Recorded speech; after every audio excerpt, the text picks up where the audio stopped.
જે બસિંગ કંપની હતી એ બજાજ ફિનાન્સ હતી. નીરવજી વ્યૂ લઈએ, કારણ કે જે ઘટાડો નંબર્સ બાદ બજાજ ફિનાન્સના સ્ટોકમાં આવ્યો છે, તમે નિફ્ટીમાં જુઓ, એફએન્ડોમાં જુઓ, બધામાં ઇવન વોલ્યુમ બેઝડ સેલિંગ થયું છે કાલના સેશનમાં ખાસું.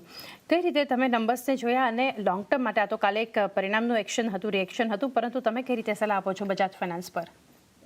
આ એક ટ્રેન્ડ છે ડેફિનેટલી કે જ્યાં બી નંબર્સે થોડી બી ડિસઅપોઇન્ટમેન્ટ આપી છે તો I think market has punished it very severely.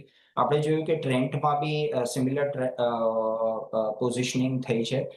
Companies like ટેરેલ જે which were trading at very high valuations, એમાં બી થોડું બી પરફોર્મન્સમાં ડેન્ટ આવે છે તો market is thrashing the stock very badly.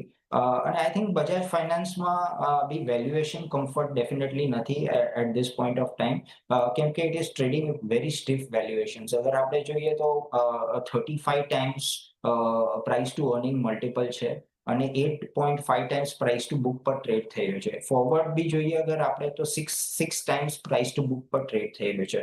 તો વેલ્યુએશન ખૂબ જ સ્ટીફ છે અને I think performance was quite decent, પણ જે મેનેજમેન્ટ કોમેન્ટ્રી હતી એ માર્કેટને ખૂબ નર્વસ કરી નાખ્યું.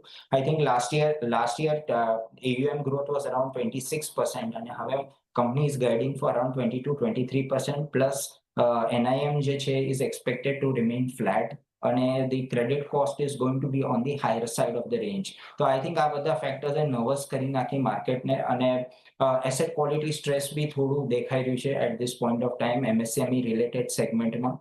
તો overall I think still expect કે થોડું the stock is likely to correct more from the current levels before it starts consolidating again.